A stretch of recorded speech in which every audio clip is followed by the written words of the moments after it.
Bem, Bernardo e Alberto, sejam bem-vindos.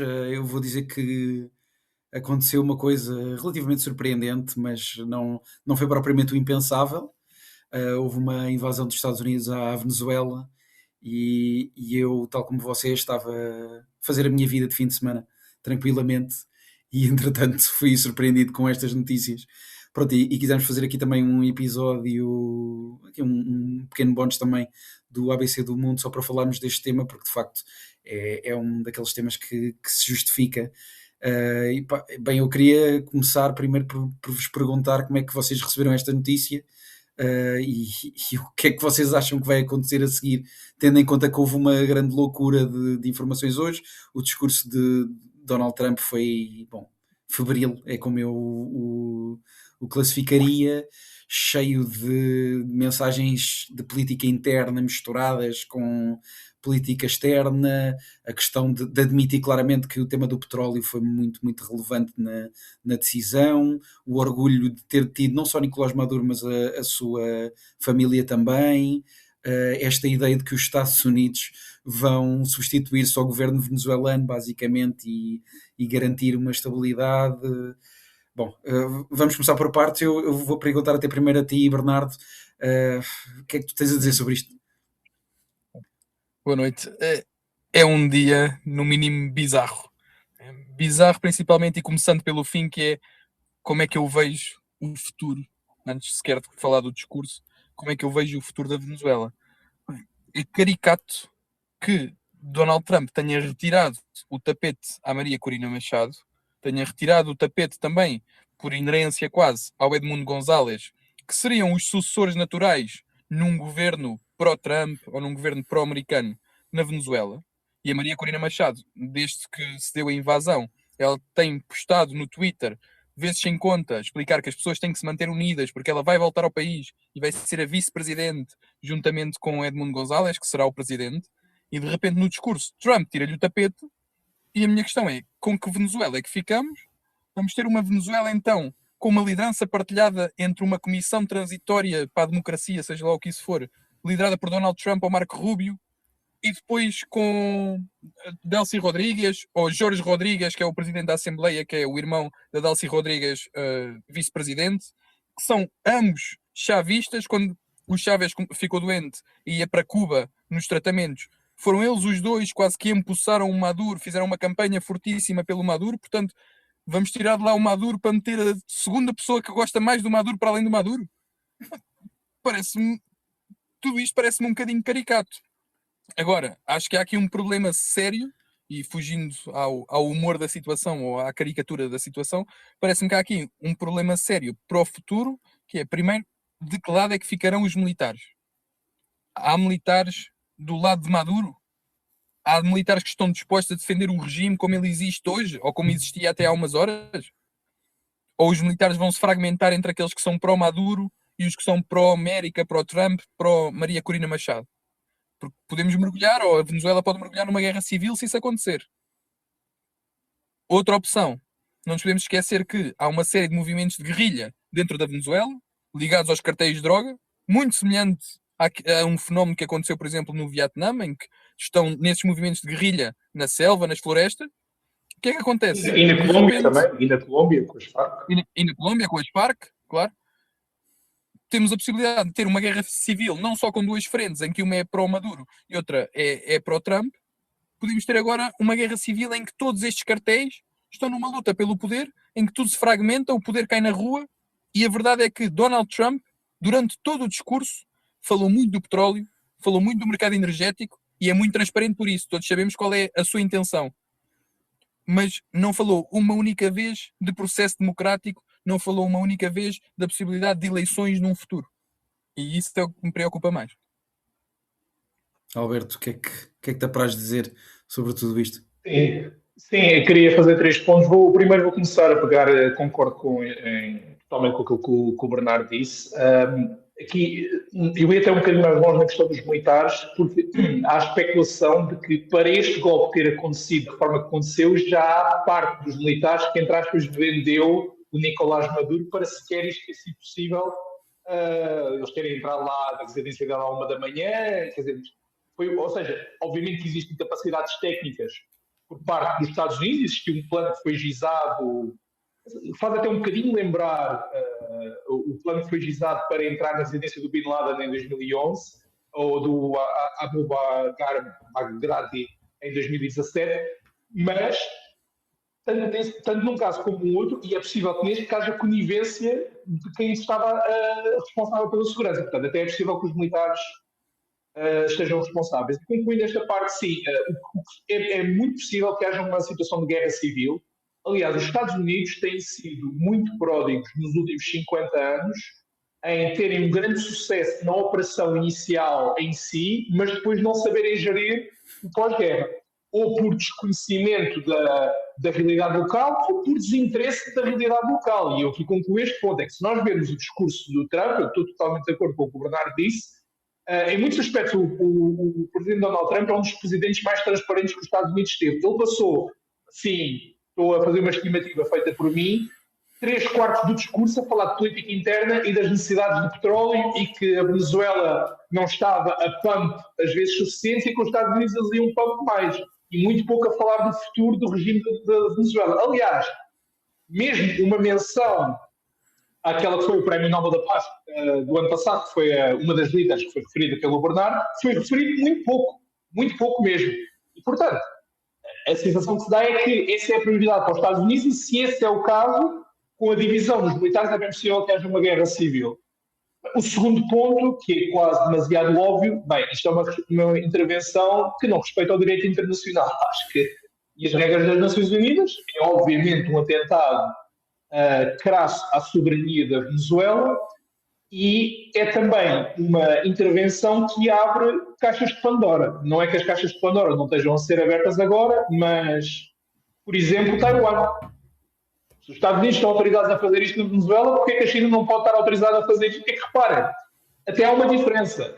É que a esmagadora maioria dos países ocidentais, por exemplo, a esmagadora maioria dos países europeus, reconhece que Taiwan pertence à China. Ninguém reconhece que a Venezuela pertence aos Estados Unidos. Portanto, de um ponto de vista da Caixa de Pandora que foi aberta, isso faz-me lembrar um bocadinho a forma como, por exemplo, a Federação Russa usou várias vezes o precedente da intervenção do Kosovo em 99 para algumas intervenções que fez na Abkhazia do Sul, em 2008, até um bocadinho no início da intervenção na Crimeia. Qual é a justificação? Porque é assim, se os Estados Unidos, nós já falámos da doutrina de Monroe neste programa, e depois concluir este segundo ponto, se os Estados Unidos têm direito a afirmar com força militar, que é aquilo que se passou, a sua zona de influência regional, a China também tem direito, e já agora, a Rússia também pode fazer o mesmo. Não, já está a fazer, mas agora tem essa comparação que pode fazer. Portanto, acho que os danos morais desta intervenção, porque apesar de tudo, havia uma política errática do Trump e existia uma política transacional, mas esta administração Trump ainda não tinha passado a linha de fazer uma intervenção militar, digamos, duvidosa. Passou agora a linha. Último ponto, muito sigilo, porque penso que o Bernardo e o Bruno se calhar vão querer falar disso também, é o que é que os outros países vão fazer. E eu aqui em particular penso no Brasil e nos países europeus. O Brasil já fez um comunicado muito forte a condenar, esse comunicado era mais do que óbvio, mas a questão é aquilo que substantivamente o Brasil vai fazer na sua relação com os Estados Unidos. Eu não tenho certeza que os BRICS, o Brasil, como sabem, fazem parte dos BRICS, mas os BRICS é uma aliança que tem muito pouca coerência política, nomeadamente por causa das rivalidades entre a China e a Índia e não só. Eu não sei se isso é uma alternativa estratégica. O que eu sei é que vamos ver no futuro se esta rivalidade retórica entre o presidente Lula da Silva e a administração Trump, que já vem de algum tempo, se agora dá lugar a um divórcio, pelo menos durante algum tempo, com os Estados Unidos, ou se não dá lugar. E, portanto, vamos ter apenas um comunicado. Do lado europeu, nós vimos vários países a condenar portanto, a forma como a intervenção foi feita, mas também a condenar o regime de Nicolás Maduro, que as últimas eleições de 2024 não foram reconhecidas pelas esmagadora maioria dos países europeus. Por exemplo, a Espanha já se ofereceu como mediadora. E o interessante é, quero puxar a brasa à sardinha, o que é que a União Europeia está à espera de assinar os acordos que tem para assinar com a América Latina e de ser um polo de equilíbrio numa zona que está cada vez mais desequilibrada. Sim, eu até, Bernardo, depois vou-te lançar também estas questões que o Alberto estava aqui a introduzir, e dizer também que Portugal alinhou um bocadinho pelo discurso de sim condenar a questão da violação do direito internacional, mas dizer, bom, e agora o que é que vamos fazer? Não, ou seja, o Ministro dos Negócios Estrangeiros disse algo como, creio que ninguém preferiria que Maduro fosse agora reposto na liderança venezuelana, apesar da questão do direito internacional ter sido violada.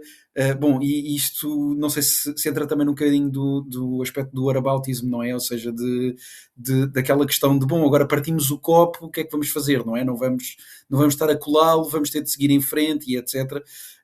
Vamos ter de ser pragmáticos, e aqui vou mais pela visão da Europa e da União Europeia. Será que vamos ter de ser pragmáticos perante isto, e manter ou seja, fazer vista grossa um bocadinho ao que os Estados Unidos estão a fazer em termos de direito internacional, ou tem de haver aqui uma posição, seja conjunto ou individualmente, dos países europeus para lidar com esta nova abordagem de Trump, que ultrapassa claramente um limite que ainda não tinha sido ultrapassado? Que posição é que os países europeus... Eu sei que eu e o Alberto ficamos sempre na parte da Europa. Eu não vejo mesmo uma posição que os países europeus possam ter, porque, quer dizer, percebe-se que estão esvaziados de poder, que estão vazios de poder na questão da Ucrânia. E, portanto, agora vão abrir aqui uma nova perspectiva de confronto, uma nova frente de batalha na Venezuela. E Rangel toma a decisão que a maior parte dos líderes europeus vão tomar, que é, bem, deixem-me aqui proteger o meu quintal, que não sabemos quando é que o quintal da América do Sul passa a ser o quintal europeu. Ainda por cima temos a base das lajes, e fala-se muito da Groenlândia, que não está numa situação assim tão diferente da dos Açores. Portanto, vamos não chatear muito o Donald Trump, porque não queremos ter agora uma frota fantasma americana amanhã ou ao largo da Terceira. E eu acho que a ideia é um bocadinho esta. Claro que Pedro Sánchez, como também desafiou Trump na questão do orçamento da NATO, agora vem ele oferecer-se e mostrar-se também disponível para aquilo que é o normalizar das relações internacionais, o processo de paz, e vem oferecer a sua mediação. Donald Trump nunca irá aceitar essa mediação, porque Donald Trump ou é um mediador, e é um mediador que normalmente joga sempre num dos tabuleiros, portanto nunca é um mediador imparcial, ou então não aceitará ninguém que faça esse papel. E Pedro Sánchez, claro que mesmo pelos laços históricos que tem com a Venezuela, propôs-se a isso, mas é muito mais também um jogo de retórica, até para dentro, até para a Espanha, para mostrar que Pedro Sánchez também está atento na arena internacional e que não existe só a Ucrânia, que existe outros problemas no mundo para além da Ucrânia, que acho que é algo que Pedro Sánchez também tem vindo a referir. Para além disso, o Alberto falava do direito internacional e da questão de uma violação clara da soberania de um país, goste do governo do Maduro ou não. Mas há outro problema ainda, que é a violação da Constituição americana ou da lei americana, pelo menos federal. Donald Trump faz isto escudado um bocadinho naquela ideia que ele é o comandante supremo das Forças Armadas por inerência, por ser o presidente americano. No entanto, esta decisão teria que passar pelo Congresso. Mas já há precedentes, Bernardo, já há precedentes para este tipo de intervenções. Era isso que eu ia dizer. Abriram-se precedentes antes e nas últimas 2 semanas nós estivemos atentos a algo que foi a passagem de 2 atos de guerra, portanto, legislação relativamente ao reforço do poder de Donald Trump perante a possibilidade de uma intervenção e ao esvaziar desse poder do Congresso. Portanto, fazia-se adivinhar que algo ia acontecer. Isto transporta-nos para onde? Como o Alberto dizia, transporta-nos para Taiwan. Não é à toa que Donald Trump, uma semana antes de invadir a Venezuela e de sequestrar Maduro, porque a verdade é que não soubemos sequer se estava vivo ou morto durante horas, Donald Trump o que é que faz? Começa a enviar armamento para Taiwan. Porque sabe perfeitamente que isto legitima, como disse o Alberto, legitima uma ação da China em Taiwan. Outro ponto, que é, acho que este é importante discutirmos, não sei se teremos tempo para isso ou não, porque dá pano para mangas, mas outro ponto é, o que é que será feito da relação Estados Unidos-Venezuela e de que forma é que isso vai impactar também todos os outros países na América do Sul. Recordo que, por exemplo, o Chile, há bem pouco tempo, teve eleições presidenciais, ganhou um presidente de uma direita securitária, de uma extrema-direita. Uma das grandes bandeiras da sua campanha foi a forte imigração venezuelana para o Chile. Portanto, ninguém quer os venezuelanos no seu território, porque O Brasil foi o primeiro a fechar fronteiras, mal isto aconteceu. A Colômbia já fechou fronteiras também. E de repente, na possibilidade de uma guerra civil, temos também a possibilidade, passa a redundância, de ficarem as pessoas fechadas com os militares, fechadas com a guerra. E isto leva a que os fenómenos agora de extrema-direita se tenham propagado pela América do Sul, muito semelhante à influência que os Estados Unidos tinham, por exemplo, com o início daquela doutrina neoliberal clássica, como a conhecemos, nos anos 70, com os famosos Chicago Boys, por exemplo, também aqui remetendo ao Chile novamente. E é isso que estamos a assistir outra vez, que é essa esfera de influência, só que esta esfera de influência significa uma coisa e uma coisa só, que é o mundo liberal, como o conhecíamos, deixou de existir. Se já desconfiava, hoje tenho a certeza absoluta, até porque a postura da ONU foi a mesma do Papa, não é? Nenhum dos dois expressou. A União Europeia. Diz isto. Sim, o Conselho de Segurança da ONU vai se reunir na segunda-feira, mas eu até ia dizer, a brincar, se não seria uma reunião mais para fazer uma espécie de mapa cor-de-rosa atual da Rússia dizer o território da Ucrânia que pretende, da China negociar a invasão de Taiwan com os Estados Unidos e os Estados Unidos discutirem a legitimidade da invasão à Venezuela. Ou seja, porque tendo em conta a posição absolutamente essencial que os três têm no Conselho de Segurança da ONU, servirá para alguma coisa uma reunião neste momento do Conselho de Segurança, ainda por cima neste momento em que não fazemos a mínima ideia do que é que vai acontecer com o regime venezuelano.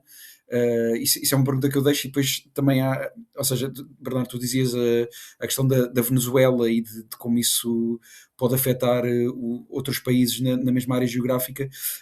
A questão é que a Venezuela muito provavelmente era uma invasão particularmente fácil de justificar internamente nos Estados Unidos, não só pela questão do regime, não é? Ou seja, é um líder icónico de um regime visto como um dos bastiões comunistas, ou nos Estados Unidos socialismo e comunismo é igual, portanto não fazem distinção. Era visto como um bastião e ao mesmo tempo tinha a questão extremamente apetecível do mercado do petróleo e dos recursos naturais, já com uma relação também histórica com as companhias norte-americanas, e que foi muito fácil Donald Trump vender isso também como um ataque aos Estados Unidos, porque lesou as companhias norte-americanas quando houve nacionalização da produção de petróleo e etc. Ou seja, existe efetivo risco ou não de outros países sofrerem intervenções do género, e existe ou não um risco efetivo, e lanço esta pergunta também, Alberto, dos venezuelanos se tornarem ali quase um enclave em que os cidadãos estão ali presos porque não podem ir para os Estados Unidos, não podem ir para outros países à volta, estão ali basicamente sem qualquer saída. A Europa pode ajudar nesse sentido? Ou seja, a Europa pode ser uma porta de saída? Bem, a Espanha, só rapidamente este último ponto. No comunicado do governo espanhol, eles disseram que estariam disponíveis a continuar a receber, porque a Espanha, especialmente nos últimos anos, é um enorme receptor de migração venezuelana, porque eles estariam dispostos a receber migração venezuelana. Bem, 2 pontos, e concordo com aquilo que foi dito com o Bernardo, não concordo totalmente na Europa, mas já vou deixar isso para o fim. Para variar. Sim, para variar. Ao mesmo tempo, esta intervenção faz muito lembrar, como eu e o Bernardo estamos aqui a dizer, intervenções passadas dos Estados Unidos. Por exemplo, esta questão do Congresso. Em Granada, em 1984, o Reagan mandou bombardear a ilha e não deu cavaco a ninguém em Washington. E em 89, a intervenção contra a Nicarágua foi a mesma coisa. Só que há uma diferença ao mesmo tempo. Panamá? Diz? No Panamá? No Panamá também, exatamente. No Panamá, em 89, exatamente, era isso que eu me estava a referir. Mas eu penso que há uma diferença entre... Estamos a falar destes casos, da Revolução da Argentina com muita influência dos Estados Unidos em 76, obviamente o famoso golpe contra o Salvador Allende, que depois trouxe os Chicago Boys. É que naquela altura, na altura da Guerra Fria, na altura em que esses golpes sucederam, os Estados Unidos representavam alguma coisa ideologicamente. Ou seja, havia uma competição ideológica. Esta competição ideológica, esquerda-direita, nas suas diferentes formas, foi sempre particularmente forte na América Latina. Ainda hoje a esquerda são sociedades muito polarizadas. E os Estados Unidos, claro que era poder. Era poder, e era militar, e era força, mas eles representavam alguma coisa. Representavam uma promessa de liberdade económica, ou não, agora nós podemos dizer que isto são hipocrisias e era o Kissinger, mas eles representavam alguma coisa. Hoje os Estados Unidos o que é que representa? É ganância.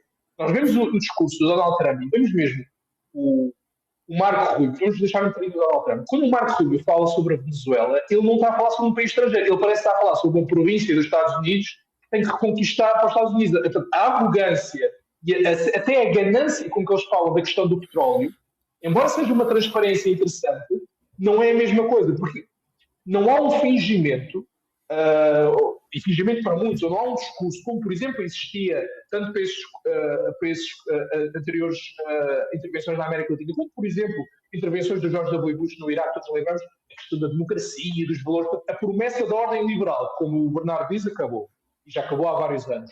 Neste momento não há nada.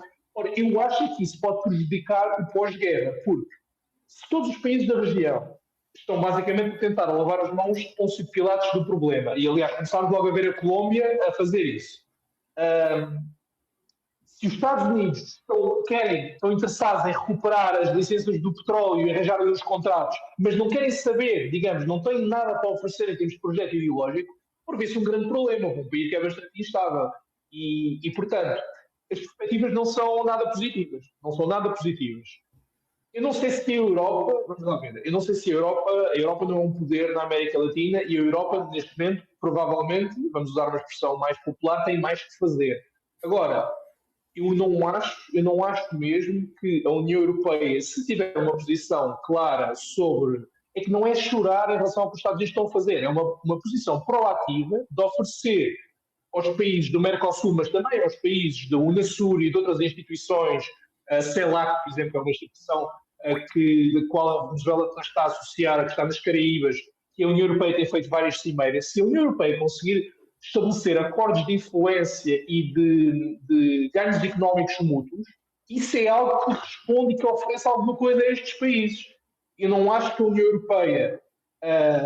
nós não podemos exagerar o poder da União Europeia, mas também não podemos diminuir. O problema é que não tem sido usado. Na questão da América Latina, o principal problema da União Europeia não é falta de poder estrutural ou falta de influência económica, é falta de ser usado. É falta de ser usado. E agora nós vamos dizer, concluo este ponto e depois passo para o próximo. A União Europeia não pode, os países europeus não podem fazer uma operação como agora fizeram os Estados Unidos da Venezuela. Não podem nem querem, e ainda bem que não podem nem querem, mas há outras formas de ter influência. E o que eu acho que é diferente é que, ao contrário dos anos 70 e dos anos 80, isto é uma opinião pessoal, dos anos 70 e dos anos 80, as intervenções dos Estados Unidos representavam alguma coisa e representavam um poder em ascensão. Eu acho que esta intervenção dos Estados Unidos representa um poder americano que ainda existe, mas está em declínio, porque a forma como foi feita, a ganância que se vê, a falta de perspectivas locais, tudo prevê-se que seja um caos que vai ser criado, que no final vai apenas ser dar, digamos, caixas de Pandora para serem utilizadas em Taiwan e outros sítios que o Bernardo fez e diminuir ainda mais o prestígio moral dos Estados Unidos no final da ordem liberal.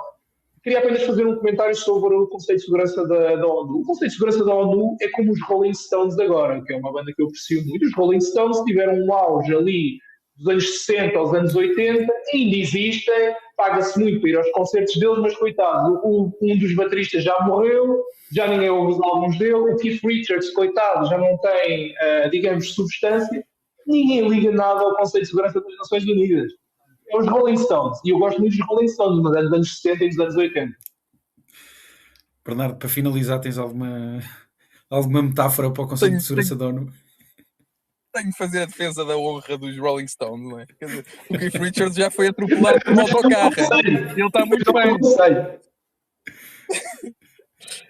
Banda que vi em 2014 e já estavam caquéticos.